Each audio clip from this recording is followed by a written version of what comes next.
सो है गाइस, मोहम्मद था, न्यू वाला वाचिंग हसलेस एकेडमी। तो गाइस सीएलसी 2.0 का पहला एपिसोड चलिए स्टार्ट करते हैं। WW1 प्लस आरओडी दोनों के दोनों हिस्ट्री के चैप्टर्स हैं। दोनों स्टार्ट करने का मेन मुद्दा ये था कि स्टार्टिंग में अगर हम इजी लेके चलेंगे तो आप लोगों के लिए भी आसान रहेगा। तो चलिए बस और क्या ही था करते हैं। So hustlers, are you guys ready for hustling? Guys don't forget to subscribe the channel. Guys please subscribe करो, क्योंकि 60% लोग बस वीडियो देख के जा रहे हैं, सब्सक्राइब कोई नहीं करता। Guys please guys, and Hustlers Academy is a boost up and we need funding. Basically अगर आप लोग हमारी कुछ मदद कर सकते हैं तो प्लीज गो अहेड गाइस। हमारे पास बिल्कुल भी फंडिंग्स नहीं है। ये हमारी यूपीआई आईडी है him4649@OKHDFC बैंक। या तो आप यूपीआई आईडी करके कुछ भी हेल्प कर सकते हैं, या फिर ये क्यूआर कोड को स्कैन कर लीजिए। अब करते हैं world war 1 WW1 one shot. बहुत मीडियम ही चैप्टर है, चलिए करते हैं। तो पहले जान लेते हैं कि व्हाट इज वर्ल्ड वॉर। ठीक है, वर्ल्ड वॉर असल में है क्या? तो it was fought on a world wide scale and affected almost all the countries of the world. ठीक है, वर्ल्ड वॉर इसको इसलिए बोला जाता है क्योंकि ये पूरे देश के अंदर लड़ा गया था और सारे के सारे कंट्रीज पे वर्ल्ड वॉर का इफेक्ट पड़ा था। It marked the turning point in the history of World War because of unprecedented extent of its spread, impact and damage of its total nature। ठीक है, बहुत ज्यादा सिंपल इंग्लिश है, फिर भी वही इसके स्प्रेड, इम्पैक्ट एंड डैमेज की तरफ से पूरा का पूरा देश बर्बाद हो चुका था। अब ये वर्ल्ड वॉर 1 क्यों हुआ, इसके रीजंस क्या थे, कौन कौन इसमें पार्टिसिपेट करते, हर एक चीज को हम डिटेल में पढ़ेंगे। पूरा कॉज ऑफ वर्ल्ड वॉर। तो गाइस जो हमारे कॉजेस थे वर्ल्ड वॉर, क्योंकि वर्ल्ड वॉर हुआ क्यों बेसिकली, तो नेशनलिज्म एंड इंपीरियलिज्म उसका पहला कॉज है। It is sense of unity felt by the people sharing common history, language and culture. ठीक है, this feeling led to extreme pride and belief of superiority. ठीक है, जब एक इंसान को अपने ऊपर ज्यादा एक्सट्रीम प्राइड यानी कि सेल्फ कॉन्फिडेंस या फिर ओवर कॉन्फिडेंस बोल सकते हैं, उसको एक्सट्रीम प्राइड होता है। और यहाँ पे एक्सट्रीम प्राइड का मतलब ये है कि अपने देश से बहुत ज्यादा प्यार करना या फिर extremely among some countries which led to aggressive nationalism. ठीक है, अब और ये पूरा नेशनल, अब इंपीरियलिज्म का मतलब ये है कि it led to imperialism which means a powerful country controlling another country by acquisition और कंट्रोलिंग पॉलिटी एंड इकोनॉमी। ठीक है, कोई भी एक कंट्री जब दूसरे कंट्री को रूल करती है बाय एक्विजिशन और कंट्रोलिंग पॉलिटिक्स और इकोनॉमी, तो उसको इंपीरियलिज्म कहा जाता है। अब जो हमारा दूसरा था वो था division of Europe into 2 hostile groups. वो था जर्मनी एंड ऑस्ट्रिया। गाइस मैं मेरा फेस ये साइड रख के बात कर रहा हूँ, क्योंकि जो हमारा जो स्लाइड है, जो प्रीपेड जो लैपटॉप है वो ये साइड है, यहाँ पे सब स्लाइड्स आएंगे, तो इसीलिए अगर मेरा फेस ये साइड है तो प्लीज मैं इंटरेक्ट करने की बहुत ज्यादा कोशिश करूंगा। जो यूरोप था उसको 2 हॉस्टाइल ग्रुप्स में डिवाइड कर दिया गया था। वो था Germany and Austria. Hungary and Italy entered into alliance called triple alliance. ठीक है, जो यूरोप था वो 2 हॉस्टाइल ग्रुप्स में डिवाइड हो चुका था, जो कि था Germany and Austria. Hungary and Italy entered into a treaty, into an alliance और ट्रिपल अलायंस। ठीक है, बस इतना है अभी के लिए याद रखना, मैं आगे समझाऊंगा कि ट्रिपल अलायंस था क्या और बना कैसे। तो हंगरी एंड इटली ये दोनों एक साथ एक अलायंस में आ गए जिसका नाम था triple alliance. Britain, France and Russia joint to form triple entente. ठीक है, ये लोग अपने अपने ग्रुप्स बना रहे थे ताकि वर्ल्ड वॉर में लोगों को ज्यादा कॉज ना पड़े, और अगर किसी भी चीज की इमीडिएट लोगों को जरूरत हो जाए, जैसे कि वेपन्स हो गए या फिर बहुत सारे चीजें, तो इसके लिए लोगों को मदद करने के लिए Britain, France and Russia joint to form triple entente enmity for colony and trade routes led to suspicious transaction and finally war। और जो हमारा जो इमीडिएट कॉज था ये बहुत ज्यादा इंपॉर्टेंट है मेरे ख्याल से। हाँ, मैंने इसके 2 से 3 PYQs भी देखे हैं कि सराजीवो क्राइसिस के ऊपर एक बहुत बड़ा इमीडिएट कॉज है, तो ये अच्छे से याद करना जरूरी है। जो archduke Francis Ferdinand the heir of the throne of Austria Hungary. ठीक है, वो एक हायर थे।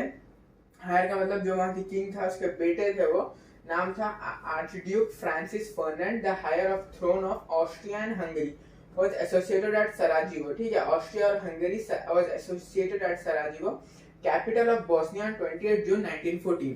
28 जून 1914 को बोस्निया का कैपिटल कहा गया था by a secret society called blackhead और यूनियन ऑफ डेथ। अगर आप लोगों को समझ में नहीं आ रहा तो मैं बता दूं कि जो आर्चड्यूक फ्रांसिस फर्डिनेंड थे, जो हायर थे ऑस्ट्रिया और हंगरी के किंग के, वो सराजीवो के लिए एसोसिएट किए गए थे। यानी कि अब भाई वो जो आर्चड्यूक फ्रांसिस थे उनके हाथ में सारा का सारा सराजीवो दे दिया गया था कि भैया तुम इसे संभालो, और उसका कैपिटल बोस्निया था, जो कि 28 जून 1914 को बनाया गया था by a secret society called Black Head और यूनियन ऑफ डेथ। ठीक है, उन्होंने एक सीक्रेट सोसाइटी भी बनाई थी जिसका नाम था ब्लैक हेड और union of death.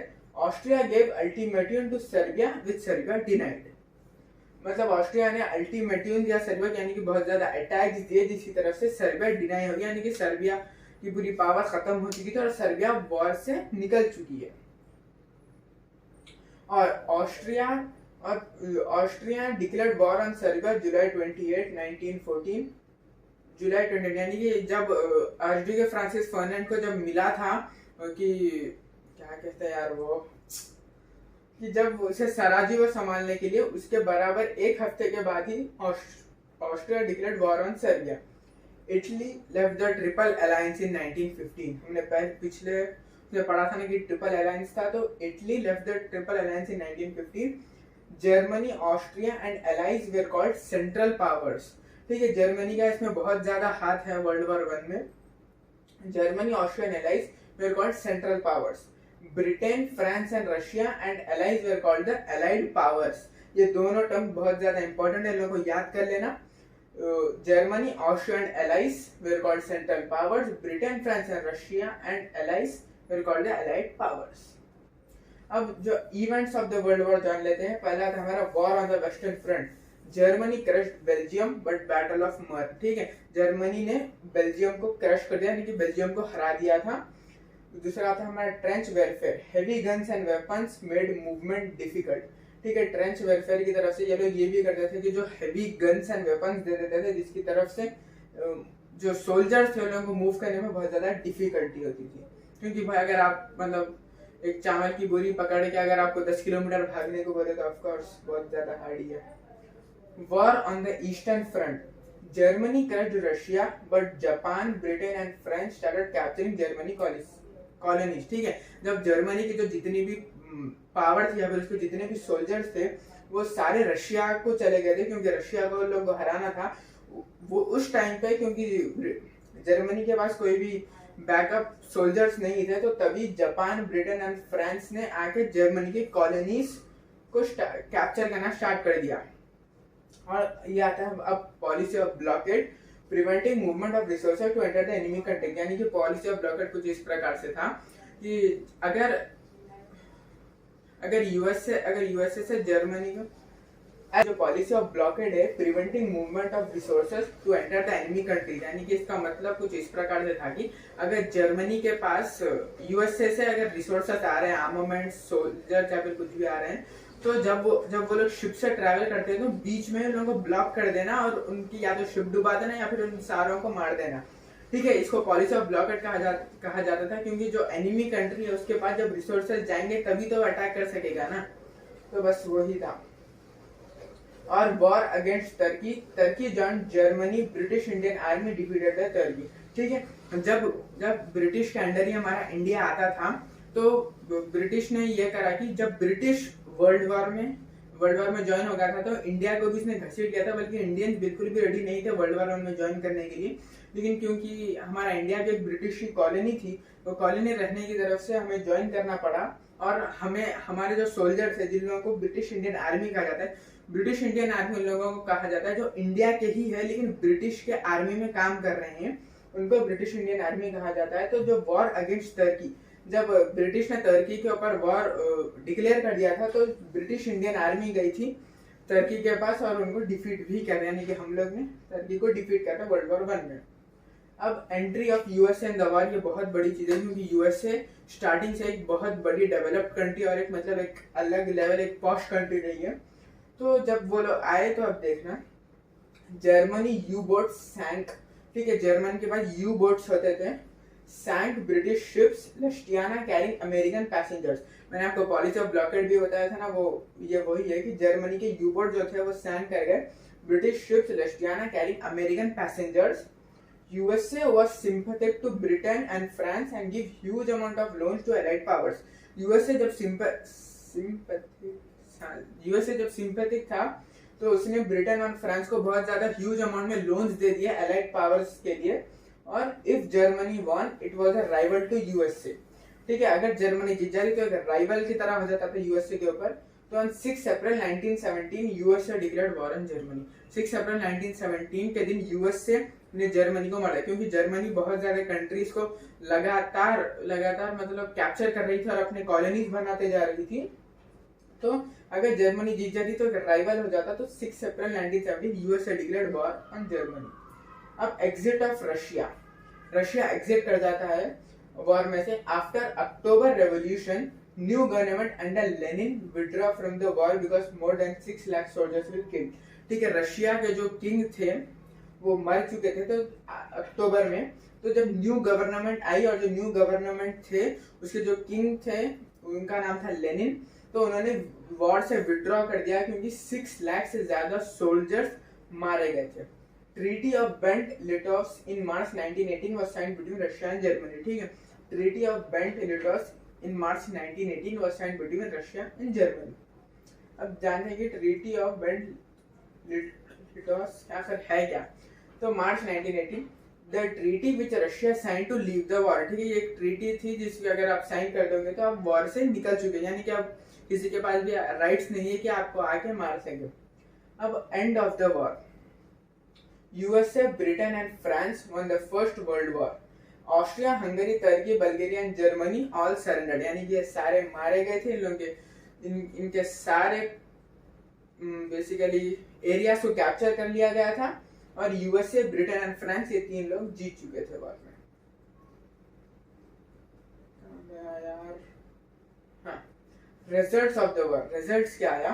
The treaty of Versailles June 28, 1919 it ended the war. It was based upon the President Woodrow Wilson points terms of the treaty way. एक ट्रीटी साइन की गई थी जिसका नाम था द ट्रीटी ऑफ वर्सिलेस, जो कि जून 28, 1919 को साइन की गई थी। यही वो ट्रीटी है जिसकी तरफ से सारा का सारा वर्ल्ड वॉर 1 खत्म हो चुका था। It was based upon the president Woodrow Wilson. ठीक है, वुडरो विल्सन जो प्रेसिडेंट थे उनके टर्म्स ऑफ द ट्रीटी पे वो डिपेंडेंट था। अब वो क्या थे टर्म्स ट्रीटी में, वो पढ़ते हैं कि Germany was declared guilty of war. ठीक है, सारा का सारा इल्जाम जर्मनी पर डाल दिया गया था कि भाई सब कुछ तुमने ही किया है, सारा का सारा खर्चा भी तुम ही भरोगे। ठीक है, Germany had to pay $33 billion as damages. ठीक है, बहुत बड़ा amount. Germany had to pay $33 billion as damages and supply coal to France, Italy and Belgium. ठीक है, जो जर्मनी थी वहां पे कोल बहुत ज्यादा मतलब क्या कहते हैं उसको बल्क अमाउंट में पाया जाता था। तो जर्मनी में तो उसको ये कहा गया था कि फ्रांस, इटली एंड बेल्जियम ये तीनों को आपको फ्री में कोल सप्लाई करना पड़ेगा। Rhine valley was that Germany can't keep military man here. Germany और मेरे ख्याल से एक सिटी है, सॉरी मैं इसका नाम भूल रहा हूँ, जिसके बीच में एक राइन वैली आती है। तो जर्मनी को यह कहा गया था कि वो राइन वैली के पास आप आपकी मिलिट्री नहीं खड़ा कर सकते हो। Germany lost Alsace Lorraine to France. Alsace Lorraine एक सिटी थी जो जर्मनी और फ्रांस से, जब जर्मनी और फ्रांस ज्वाइन करते थे तो उसके बीच में आती थी एल्सेक लॉरेंस। तो उसने वो हार गए और जो एल्सेक लॉरेंस थे वो फ्रांस वाले ले गए। मैलमडी टू बेल्जियम, मैलमडी जो जर्मनी और बेल्जियम को लग गया था उसके बीच में मैलमडी आता, वो मैलमडी बेल्जियम लोग ले गए। Schleswig to Denmark, Danzig became a free port. अब Saar coal mines of Germany was given to France for 15 years. ठीक है, जर्मनी में जो एक कोल की माइन पाई जा रही थी जिसका नाम था सार कोल माइंस, वो फ्रांस को दे दिया गया था 15 साल के लिए। Germany lost all their colonies winning Alex, मतलब जितना भी जर्मनी ने वर्ल्ड वॉर 1 में इधर जाके लड़ाइयाँ करके जो भी कॉलोनीज को कैप्चर किया था सब कुछ लोगों के हाथ से चले गया था। हर एक चीज, ऑल देयर कॉलोनीज लॉस्ट कर दिए गए थे, कोई भी एक कॉलोनी बची हुई नहीं थी, यानी कि जर्मनी मतलब लुट गया था। German army was restricted to 1 lakh soldiers. ठीक है, जर्मनी की जो आर्मी थी वो 1 लाख सोल्जर्स तक रेस्ट्रिक्ट कर दी गई थी। Navy to 15,000 and only 24 ships. Air force and submarines were banned. ठीक है, मतलब जर्मनी को इतना जुल्म टाइप से किया गया था कि उसके जितने भी सोल्जर्स थे वो 1 लाख ही रहेंगे सिर्फ, और जो नेवी है वो सिर्फ 15,000 एंड ओनली 24 शिप्स जो उसके एयरफोर्स और सबमरीन थे दोनों के दोनों बैन कर दिए गए। So hustlers, are you guys ready for hustling guys? मेरा ख्याल से WWE1 का ये सुन के आप लोगों को थोड़ी सी नींद आ रही है तो प्लीज एनर्जेटिक कर लीजिए, क्योंकि अब बहुत कम टाइम रह चुका है आपके एग्जाम्स के लिए। चलो are ready? So hustlers, are you guys ready for hustling? Guys don't forget to subscribe the channel. Hustlers Academy में कुछ ये बात नहीं की जरूरत नहीं है। Are ready? One shot the rise of dictatorships करते हैं। तो इसमें ना बहुत छोटा सा चैप्टर है, इसीलिए मैं इसको ये अभी लिया हूँ, क्योंकि ये आपका जो स्टार्टिंग फेज है, क्योंकि बहुत सारे बच्चों ने अभी तक बुक तक नहीं उठाई थी। तो अगर आप लोग मेरे लेक्चर्स के साथ साथ चलते रहोगे तो आप लोगों को एक फायदा भी रहेगा कि मतलब हम लेवल लेके करेंगे। क्योंकि अगर मैं पहले दिन ही फिजिक्स के या फिर केमिस्ट्री के लेक्चर्स कर देता तो बहुत सारे लोगों की इतनी मेंटल स्टेबिलिटी नहीं होती है कि ज्यादा देर तक लेक्चर सुनते रहे। इसलिए मैंने इजी चैप्टर जोड़ा, बहुत छोटा चैप्टर उठाया, ठीक है। ये जो आप देख पा रहे हो ये बस इतना ही है, ठीक है। अराइवल डिक्टेटरशिप में बस इतना ही पढ़ना है आपको, ये 7 पॉइंट्स मेरे ख्याल से, सॉरी 6 पॉइंट्स, बस इतना ही पढ़ना है, दैट इज इट। अब similarities between the ideologies of fascism and Nazism. To have faith in the totalitarian rule, आपको टोटलिटेरियन रूल के ऊपर फेथ होना पड़ेगा। To despise democratic political system, ठीक है। जो जितने भी डेमोक्रेटिक पॉलिटिकल सिस्टम्स थे वो सारे को डिस्पाइज कर देना पड़ेगा, सारों को छोड़ देना पड़ेगा। To uphold one party and one leader, जो हमारे इंडिया में भी चलता है कि बस एक ही पार्टी चलेगी और एक ही लीडर चलेगा। To believe in aggressive nationalism and imperialism, हमने वर्ल्ड वॉर में पढ़ा है, फिर भी एग्रेसिव नेशनलिज्म का मतलब ये कि अपने देश के साथ बहुत ज्यादा ही प्यार करना और दूसरे देशों को एकदम कम समझना या फिर उनकी इज्जत नहीं करना। और दूसरा आता है इंपीरियलिज्म। इंपीरियलिज्म का मतलब ये है कि सामने वाले की कंट्री, सामने वाले की कंट्री को ओन कर लेना। To regard war as an instrument of furthering national interest, ठीक है। अगर कुछ भी हो जाए तो बस वॉर ही है और कुछ भी नहीं है, बस ये लोगों का मानना रहता था। To regard war as an instrument, यानी कि जो कुछ भी करना है बस वॉर से ही करना है। और to uphold intensely nationalistic, anti communist and anti democratic rule, ठीक है। ये तीनों rule. To uphold intensely nationalistic, यानी कि बस अपने ही देश से लगे रहना, अपने ही नेशन से लगे रहना। एंटी कम्युनिस्ट यानी कि बस एंटी लोगों से कम्युनिस्ट करना, और एंटी डेमोक्रेटिक रूल। तो हाँ गाइस, थैंक यू। उम्मीद है आप लोगों को ये दोनों चैप्टर्स पसंद, मतलब समझ आए होंगे। अगर गाइस आप लोगों को कुछ भी सॉर्ट ऑफ प्रॉब्लम होती है, फिर अगर आप लोगों को तो मैं पढ़ा रहा हूँ वो समझ में नहीं आ रहा है या फिर कुछ भी प्रॉब्लम्स हो रहे तो प्लीज कमेंट में जरूर बताना गाइस। Thank you. CLC 2.0 के पहले एपिसोड में हम ऐसे ही दो चैप्टर्स लेंगे और 26 एपिसोड में हम आपके सारे के सारे 49 चैप्टर्स खत्म करने की बहुत ज्यादा कोशिश करेंगे guys. This is my Instagram handle mohammad_Altaf_hustler। Don't forget to follow me there. मिलते हैं गाइस CLC 2.0 के एपिसोड 2 में, तब तक के लिए